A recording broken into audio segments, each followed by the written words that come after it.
최순 대신사가 전했던 그 시천 주조와 다시 개백이라는 그 희망 소식을 듣고 동학혁명이 일어난 건데요. 그 중심에 녹두 장군 정봉준이 있죠. 예, 맞습니다. 그래서 그 동방 한민족의 근대사의 출발점 그리고 개벽의 새 시대를 알린 것이 이제 동학혁명이라고 우리가 역사적 의의를 찾고 있는데, 그런 어떤 근대의 희망을 품고 일어난 거사였기 때문에 이 땅의 민중들은 머리에 이제 5만 년 수은 이렇게 띠를 두르고 시천주주를 하나님을 노래하면서 죽창을 들고 이제 거침없이 싸웠어요. 그래서 그 새로운 수천 5만 년의 이제 운을 받으면서 천주를 모시는 혁명에 참여를 했던 것인데, 그분들은 그 60만 명이 참혹하게 근데 결국 죽게 되는데요.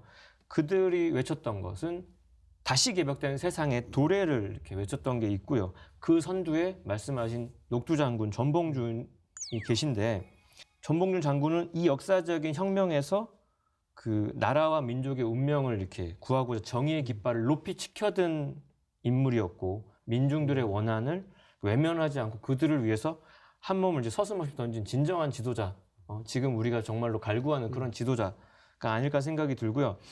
백성들을 도탄에서 건져서 새 세상의 앞길을 열고자 했던, 그래서 만고의 명장이었다라고. 몸은 왜소해서 녹두 장군이라는 별칭이 있지만 진정 작은 거인이었고, 그래서 그 최순 대신사가 노래했던, 그리고 전봉준 장군님이 현실 역사 속에서 이렇게 그 앞길을 열었던 그 동학혁명이라는 것은 결국 그 어떤 시기와 원한, 문명사적으로 그런 전쟁에 찌든 어떤 상극 세상이 아니라 상생의 새 세상을 여는 진짜 큰 창업의 어떤 일이었는데, 그 시대가 이제 이롭지 못해서 이제 좌절되고 말았습니다만은, 이 전봉준 장군에 대해서, 이 전명숙 장군에 대해서 이제 상제님께서도 이렇게 칭해 주신 게 있는데, 전명숙은 내 세상에 앞길을 열었느니라 하셨고요. 수훈가서는 수훈이 노래한 것이나 나이를 노래한 것이다. 그래서 상제님 세상을 여는 그 아주 선봉장으로서 전명숙 장군님의 역할이 아주 지대했다 말씀드릴 수 있겠습니다. 네, 말씀하신 것처럼 뭐 동학혁명하면 전봉준 장군을 빼놓을 수가 없죠. 네, 그 전봉준 장군은 언제부터 그렇다면 동학을 신앙하신 건가요? 그러니까 기록상으로는 1892년도에 이제 고부에 계셨던 전봉준 장군도 이제 입도를 하셨는데, 그 당시 나이가 38살.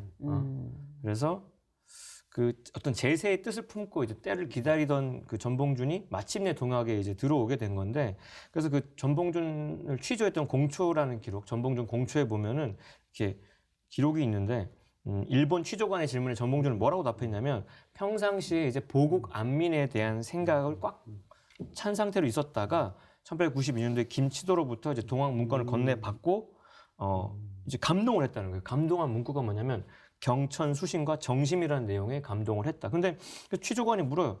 아니 뭐 정심이라는 거는 동학당에 하는 게 아니고 뭐 세상 모든 가르침에 다 그게 있는데 유독 뭐 네가 거기 동학당에 왜 입당을 했냐 했더니, 단지 마음을 바로 한다는 뜻이라면 내가 동학에 끌릴 게 없는데, 동학의 소위 경천수심이라는 거는 정심 외에 협동일치를 포함하고 있기 때문에 결당하는 것의 중요성, 그래서 마음을 바로 한 자들의 일치는 간혹한 관리들을 없애고 보국 안민의 업을 이룰 수 있기 때문이라고 그 취조관한테 아주 그 포부를 얘기합니다. 그래서 이게 전봉준 장군님은 이렇게 종교적인 어떤 이유는 둘째고, 일단 결당의 유용성을 뜻을 품고 탐관 논리를 축출하고 보국 안민의 대업을 실현하기 위해서 이 협동일치를 할 수 있는 동학의 어떤 그 가르침과 규모에 이제 매료가 됐던 것 같다는 생각이 있고요. 그래서 그 도전에도 보면 혁명에 대해서, 혁명은 깊은 한을 안고 일어난 역사의 대지진이다 했는데, 그 대지진의 그 어떤 서두에 이제 전봉준 장군님이 그런 뜻으로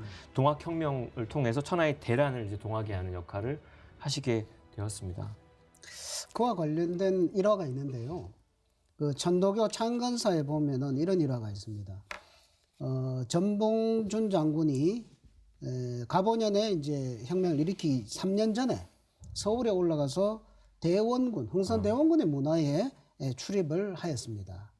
그래서 근데 그 대원군의 문화에 오는 사람들이 대부분 저도 한 자리 주십시오. 뭐 제가 뭐 한 자리 맡으면 잘 할 수 있습니다. 이런 그 목적으로 오는 거죠. 그런데 그 대원군의 문객이 되어서 들락날락 하는데 3년이 지나도 전봉준 장군은 아무런 그런 요구가 없는 거죠. 그러니까 흥선대원군이 오히려 이상해서 그대는 뭐 3년이 지나도록 뭐 아무 말이 없으니 그대의 뜻이 도대체 뭐냐 그렇게 물으니까 전봉준은 저는 벼슬의 뜻이 없습니다. 이렇게 했단 말이죠. 그러니까 그런 뜻이 아니고 전봉준 장군의 뜻은 다른 데 있는 거죠. 그 뒤에 이제 대원군이 이제 하다가 좀 일이 잘 안 되고 이럴 때 이제 전봉준 장군이 대원군한테 정부 개혁을 해야 된다. 그런 이제 계책을 이렇게 서로 밀약을 하고 돌아와서 이 동학혁명의 난을 일으켰다라는 이런 그 대원군과 전봉준 사건 밀약설이 있습니다.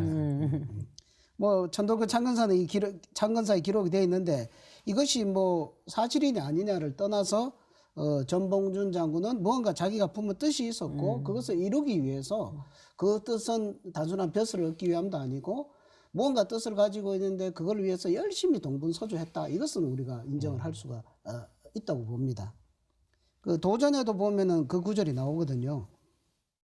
3년간 그 흥선대원군의 문화에 출입을 하면서 뜻을 물으니까 이렇게 대답을 합니다. 제 흉중에 품은 뜻은 나라와 백성을 위하여 한번 죽고자 하는 마음뿐이요. 전봉준 장군의 뜻은 다르죠. 그래서 그 어떤 혁명의 순수성이나 동기 또 혁명의 기계와 포부 이런 것이 인류 역사 속에 수많은 혁명가들이 있는데 그런 혁명가들과는 완전히 차별화되는 요즘 말로 클래스가 다른 그런 어떤 뜻을 품고 있었던 분이다. 이렇게 우리가 전봉준 장군의 그 속마음을 들여다볼 수 있을 것 같습니다. 굉장히 정의로웠던 분이 아니셨을까 해요. 불의를 못 참고. 예. 그 백성이 모두 잘 사는 새 세상을 만들고자 한 그 전봉준 장군의 큰 포부를 엿볼 수 있었는데요. 이때 전봉준 장군이 상제님과 이렇게 만나서 거사를 논의했다고 이렇게 예, 맞습니다. 한 걸로 알고 예. 있어요. 그러니까 상제님도 고부 갱망리 출신이시고 그 전봉준 장군도 그 뭐 고개 하나 넘어서 고부 그쪽에 살고 계셨으니까 이렇게 만나시게 된 거죠. 근데 이제 연배는 좀 달랐습니다. 그러니까 전봉준 장군이 그 당시 상제님보다 한 14살 정도 손 위였고 그렇지만 뭐 고부의 강가로서 신동이 났다는 소문이 일대에 쫙 다 퍼져 있었기 때문에 가보년에 이제 혁명을 일으키기 전에 이제 상제님을 찾아오죠. 찾아와가지고 내가 민생을 위해서 한번 거사를 하려 하니 그대가 나를 도와주시오. 이렇게 상제님께 요청을 했거든요. 상제님께서는 때가 아니니까 지금 나서지 말라. 성사도 안 되고 그리고 애매한 백성들만 많이 죽는다. 이 대세를 보니까 이렇게 해서 되는 게 아니다. 그래서 거절을 하죠. 그러니까 전봉준 장군이 그대가 안 된다면 나 혼자라도 하겠소 하고 이렇게 물러가게 됩니다. 그러니까 상제님께서는 그거를 이제 만류를 하셨고 많은 인명이 살상되고 전봉준 장군의 뜻도 이루지 못하고 이렇게 보았기 때문에 말리셨던 거고, 근데 전봉준 장군은 그 뜻을 굽히지 않고 그걸 실행을 하게 되었던 것입니다. 그래서 사실 그 동학혁명이라는 것이 사실 한계가 명확했던 건데 역사 후대의 평가에서 보면 그러니까 동학교도들과 민중들이 연합한 결과였고 19세기 민중 역량의 총집결이라고 이렇게 역사는 평가를 하는데요. 그 가보년에 1차 봉기, 2차 봉기로 나뉘는데 약간 성격이 다릅니다. 1차 봉기 때는 신분 해방을 위한 반봉건적인 성격이었고 2차 봉기는 이제 1876년도에 강화도 조약 이후에 더 커져가는 일본 세력, 그 청일전쟁까지 승리한 후에 완전히 이제 우리 조선을 먹으려는 야욕이 있었던 그 일본 세력을 몰아내려는 반침략운동 성격이 강한데요. 일단 그 1차 봉기의 어떤 흐름들을 한번 보는 게 필요할 것 같아서 말씀을 드려보겠습니다. 일단 1894년 음력 1월 10일에 그 고부군수 조병가의 탄압에 맞서가지고 보국 안민과 제폭구민의 어떤 기치를 걸고서 척양척외를 행동으로 옮긴 최초의 봉기가 되고요. 그때 고부간화를 이제 점령을 하고 만석벌을 허물었던 사건으로 이제 시작이 되죠. 그래서 조병갑은 뭐 대본에 이제 튀어버리고 그 전봉준의 지휘 아래에서 이제 군수들 쫓아내고 아전들 징벌하는 어떤 첫 번째 시작이 있었고요. 그 다음에 그 백산 대회라고 하는 음력 3월 26일에 부안의 백산에서 호남 창의 대장소를 설치한 후에 거기서 경문과 4대 강령을 선포하게 되는데 그래서 그때 나온 말이 서면 백산, 앉으면 죽산입니다. 서면 하얀 띠를 두른 우리 동학군들, 그다음에 앉으면 죽창을 든 그 모습들. 그 그림을 그려보면 어마어마한 어떤 위용이었고 사실 그 당시 농민으로서 동학을 하지 않은 자가 없었다 이런 말이 있을 정도예요. 그래서 그리고 나서 이제 음력 4월 7일로 이어지는데 그게 황토현 승리. 그 최초의 동학 농민군 대첩이라고 하는 그래서 전라 감영군 800여 명을 이제 섬멸을 하게 되고 그리고서 이제 뭐 황룡촌 전투를 지나서 음력 4월 27일에는 전주성 입성을 하게 되고 우리가 또 역사에 알고 있는 음력 5월 7일에는 전주 화약을 맺어가지고 농민군이 전주성을 점령하고 정부와 이제 조약을 맺게 되고요. 그때 이제 직광소를 설치하고 패전 개혁한 12개 조의 실시를 합의하는 걸로 1차 봉기가 어느 정도 이렇게 흘러지는데 그 뒤에는 이제 또 청일 전쟁의 흐름 속에서 양상이 달라지는 전반전과 후반전의 양상이 달라지는 게 있게 되죠. 네, 갑오 동학혁명에서 1차 분기는 동학군의 승리로 끝났는데요. 하지만 그 무능한 조선 정부가 동학혁명을 해결하기 위해서 외세를 끌어들이는 거에 대해서 더 큰 문제가 이렇게 발발하게 되었죠. 그렇습니다. 이제 1차 봉기 이후에 전주 화약이 성립이 되어서 이제 자치 조직도 만들어지고 해서 뭔가 사회를 개혁할 수 있는 그런 분위기가 이렇게 되었죠. 그런데 여기서 이제 전주 화약 성립 후에 이 조선 정부는 이제 청나라 일본에다가 병사를 이제 철수하시오 이렇게 요구를 했죠. 그런데 일본은 자기 공사관과 상민을 보호해야 된다는 구실로 거부하고 청나라도 일본 안 나가는데 우리가 왜 나가 하면서 자기도 거부하고 그러면서 이제 청일 양국의 이제 야심이 이제 그때부터 이제 드러나게 됩니다. 그래서 이제 일본은 조선을 둘 다 조선을 먹으려고 들어온 거죠. 그러니까 일본은 우리가 혼자 먹어야 되겠다 이렇게 해서 이제 드디어 경복궁을 이제 쳐들어가서 경복궁 조선 정부를 이제 장악을 하고 난 뒤에 6월 23일 날 이제 청나라 군대에 기습 공격을 합니다. 그 당시 이제 그 청나라 함대가 아산만 풍도에 정박해 있었는데 그거를 이제 기습 공격을 하죠. 해가지고 거기서 이제 아산 전투 또 천안에서 전투에서도 일본이 승리를 하고 그러니까 청국 군대는 평양으로 이제 후퇴를 해버립니다. 그리고 나서 이제 일단 청나라 군대는 평양 쪽으로 이제 물러갔고 거기서 이제 서로 다시 기회를 보다가 이제 청나라와 일본이 이제 정식으로 전쟁이 선포가 되면서 이제 정말 뭐 동학 혁명 뭐 이런 건 어디 가버리고 이 조선 강토가 다른 나라들 외적들의 싸움터로 변모를 하게 되는 이런 판국으로 확 이렇게 변하게 되게 되버렸습니다.